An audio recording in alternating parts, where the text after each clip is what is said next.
Welcome to Banjo Strings and Drinking Gourds, the podcast of the Frontier Culture Museum of Virginia. I'm Alex. And I'm Rachel. Happy 4th of July weekend.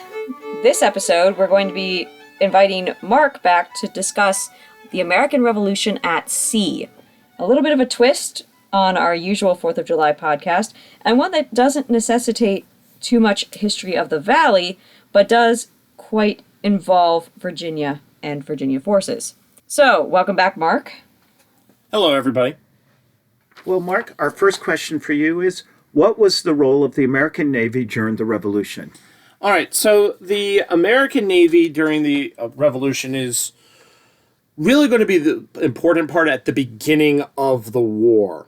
But it's going to be something that's going to impact the entirety of the conflict.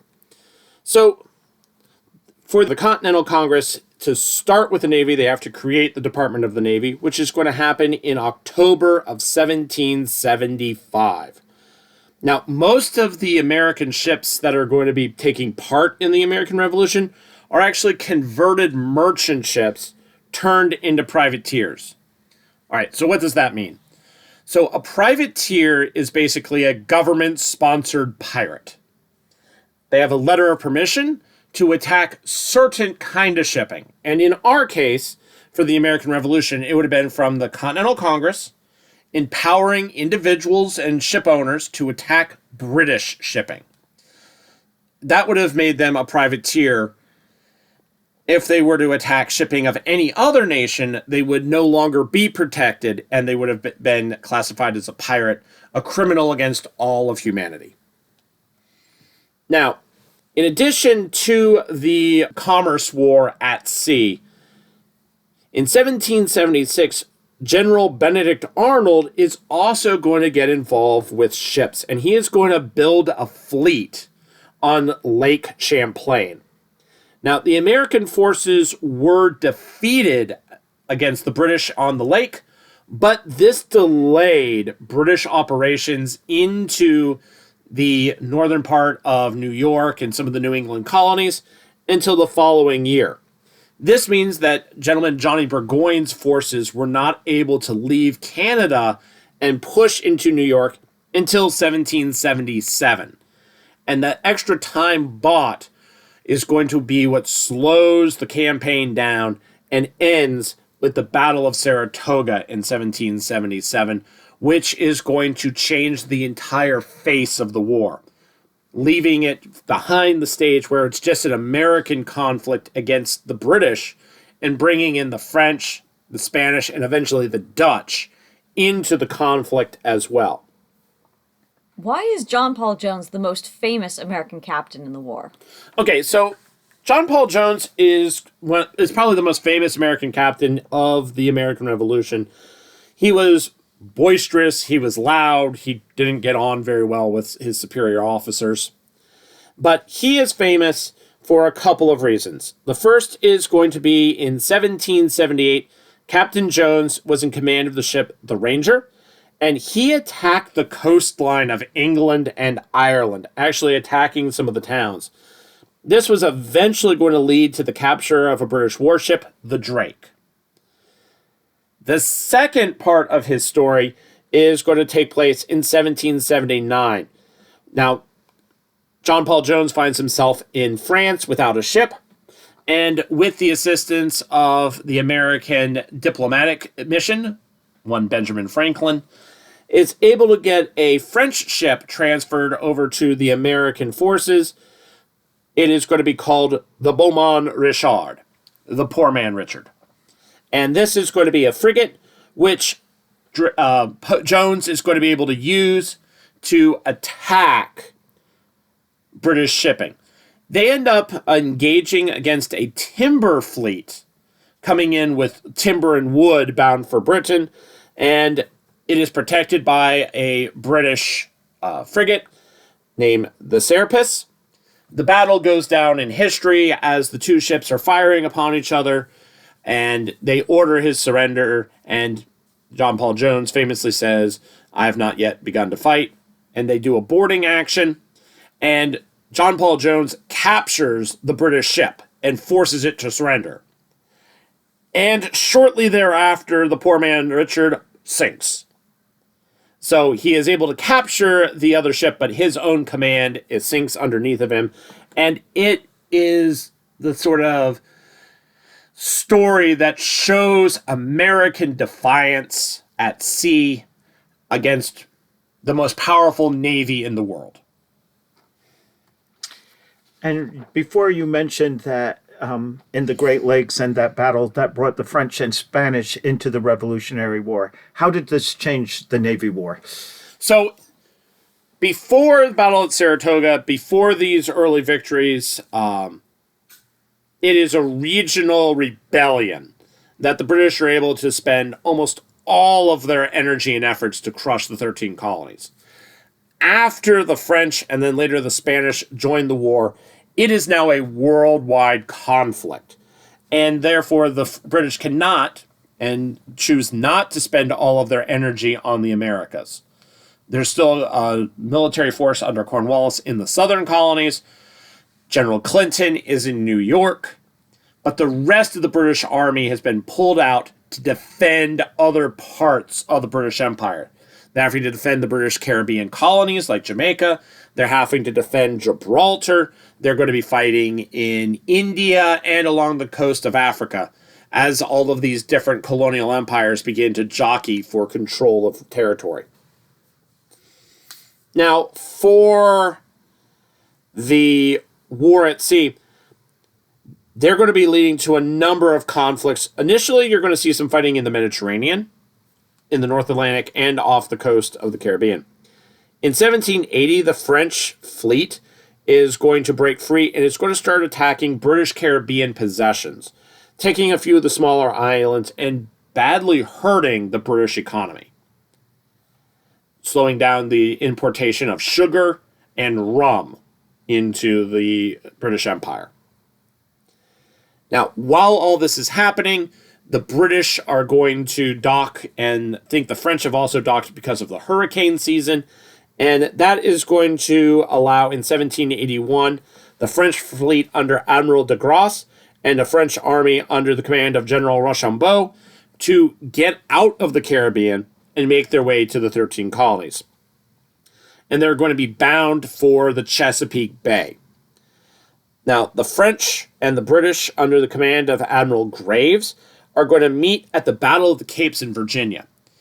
This is an unexpected battle. The British do not expect there to be a French fleet off the coast of Virginia, and they are in bad position to fight against the French fleet. The reason this has become important is due to a series of earlier land battles. Cornwallis's forces have left the Carolinas, come to Virginia, and has decided that Virginia is not a tenable position for him. So he has asked his boss, General Clinton, to send the British squadron over to pick him up and redeploy him.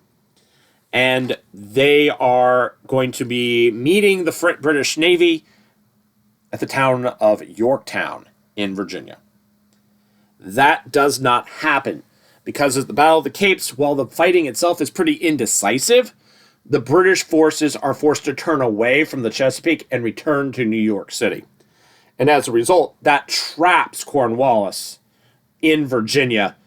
And with General Clinton failing to recognize George Washington marching the majority of the Continental Army out of New York, all the way to Virginia to fight a land battle, and a siege at that, by the time Clinton realizes what has happened, it is far too late, and Cornwallis is forced to surrender. This is the turning point of the war, and is going to lead to an American victory. What was the economic impact of the war on Great Britain? So the economic impact of the war in Great Britain is twofold. First is in the war itself. So with the slowing down and destruction of goods coming out of the Caribbean, the loss of a couple of islands in the Caribbean, it is badly hurting the British economy, and specifically the British merchants of London. A result of that is that the merchants of London during the next election cycle are going to help the other party, is going to help them take power in Great Britain. And so there's actually going to be a change of prime ministers. And William Pitt the Younger is going to take over. And he is going to lead to the peace delegation to end the American Revolution. That is going to get a little bit of a bolster for the British position in 1782, when the British fleet finally does catch the French forces, now return to the Caribbean, and actually destroys the fleet of Admiral de Grasse and is able to retake some of the islands for Great Britain in the Caribbean. And with the French fleet's defeat off the coast of Dominica, that's going to end the French squadron in the Caribbean. This is also going to be helped by a British victory retaining possession of their territories in India, on the subcontinent, and the British Navy able to reinforce their base in Gibraltar to hold on to the Mediterranean. This is going to lead to them having a pretty stagnant position everywhere except the 13 colonies. And after the Battle of Yorktown, that's pretty much decided. Coming out of the conflict, the Pitt government is able to do a couple of really brilliant things economically. They had, at the beginning of the war, the British government had confiscated American property in the colonies. They now are going to basically extend credit back to the American colonists for some of that confiscated property, reestablishing economic ties to Great Britain. The end result being that after the Peace Treaty of Paris and the end of the war between the Americans and the British, that most American trade continues to go to Great Britain, with Britain only losing probably about 25% of American trade and commerce. About 80% to 75% of it continues to go to Great Britain. 15 to 10% of it goes to France, and the rest of it really goes to the Netherlands. And so economically, England is going to make out much, much better in the conflict ending than they did during the time of the fighting. The opposite is true for France. France economically is going to sink a vast fortune into the war. They're going to lose a fleet as a result of the war, and they're going to find themselves deeply in debt as a result of the war. This debt, coupled with a few bad crop failures, is going to indirectly lead to the French Revolution later on. As far as Spain is concerned, Spain is going to regain some territory. They actually get Florida back from the British, as opposed to the French, who really didn't get much of anything. And that's going to be Spain's major gains from this conflict, as opposed to getting back Gibraltar.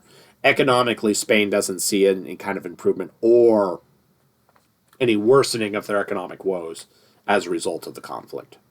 And the Netherlands sees a bit of an uptick as trade, mostly from New York, continues to go back to the Netherlands.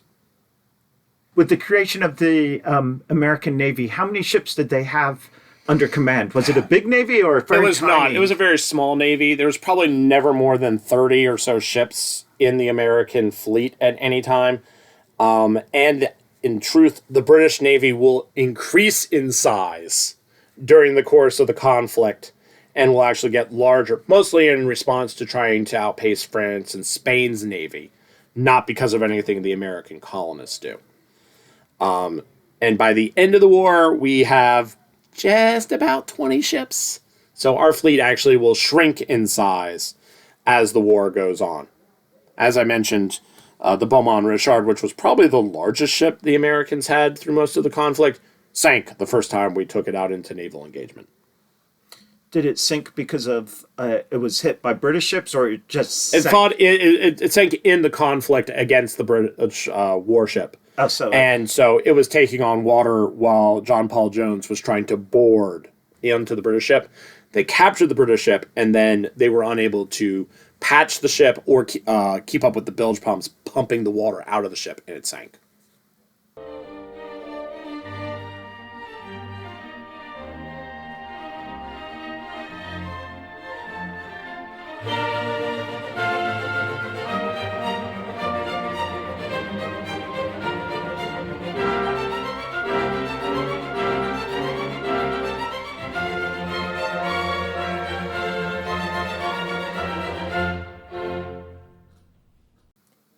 So, really, the British Navy is using its might to bully the colonies, even before actually declaring war. Look at the blockades in, say, Boston Harbor.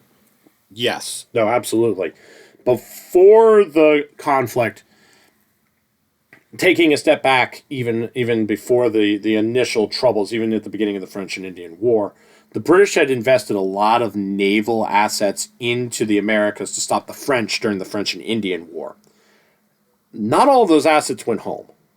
Some of them stayed in the colony. The infrastructure stayed in the colonies. And so the navigation acts, which had been around since the 17th century, are now being more strictly enforced into the British colonies.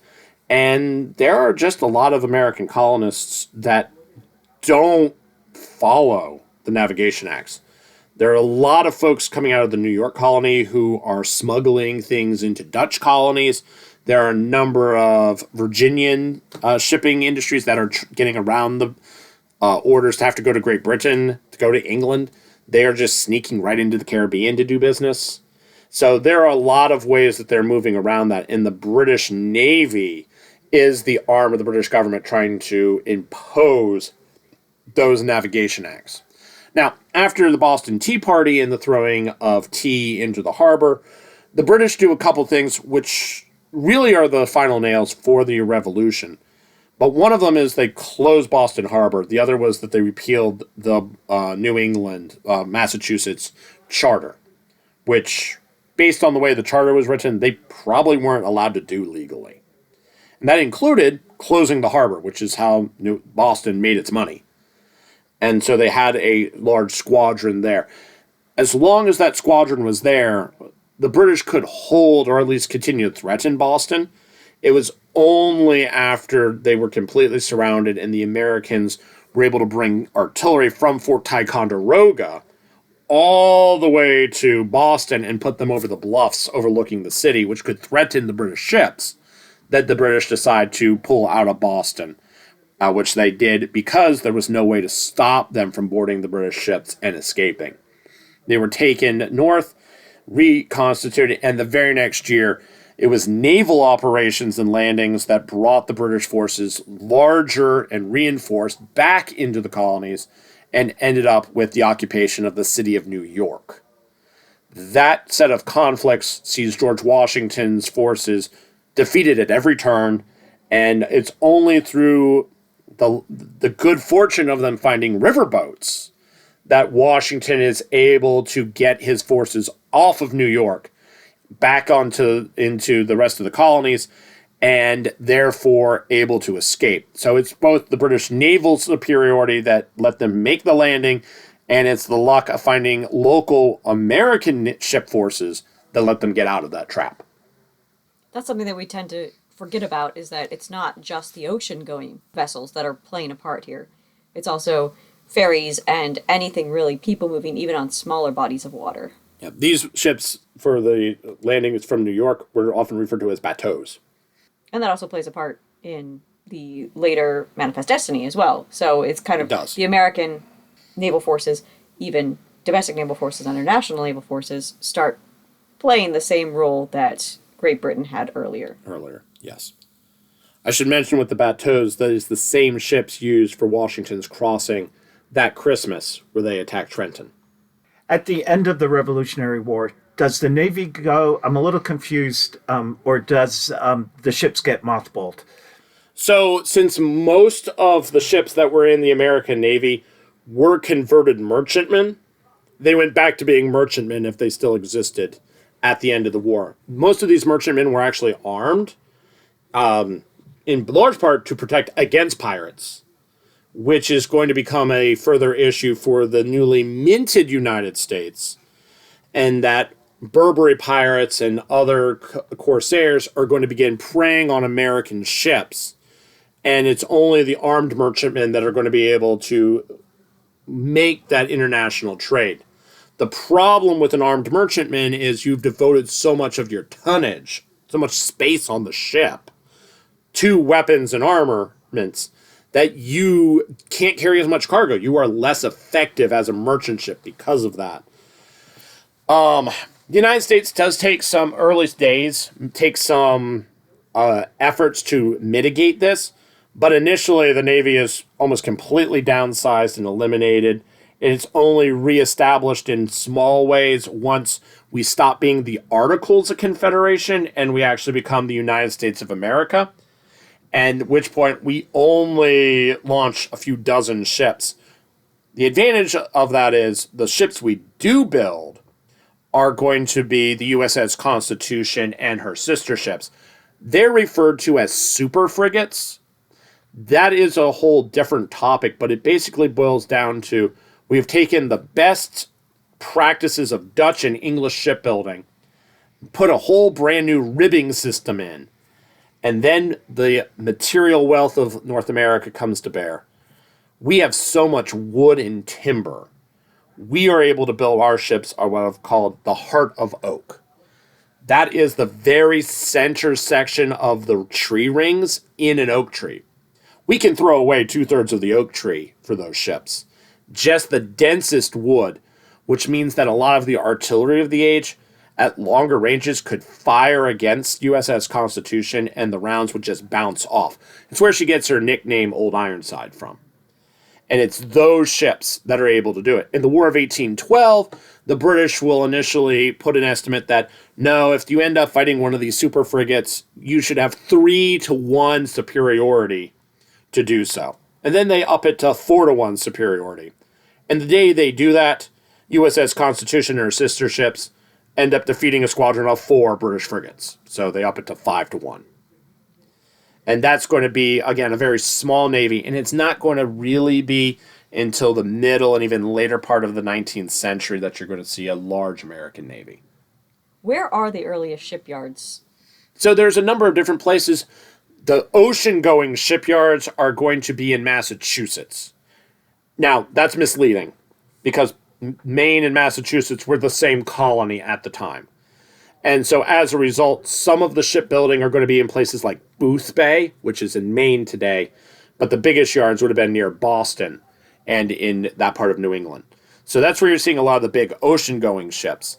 A lot of the smaller pinnaces and coastal merchant ships, you actually are being seen built in places around Philadelphia, some here in Virginia, and some of the parts are even coming out of North Carolina, like the tar that's being used for the ropes. So there is a shipbuilding in the South, but the good ocean-going and warships are coming out of New England.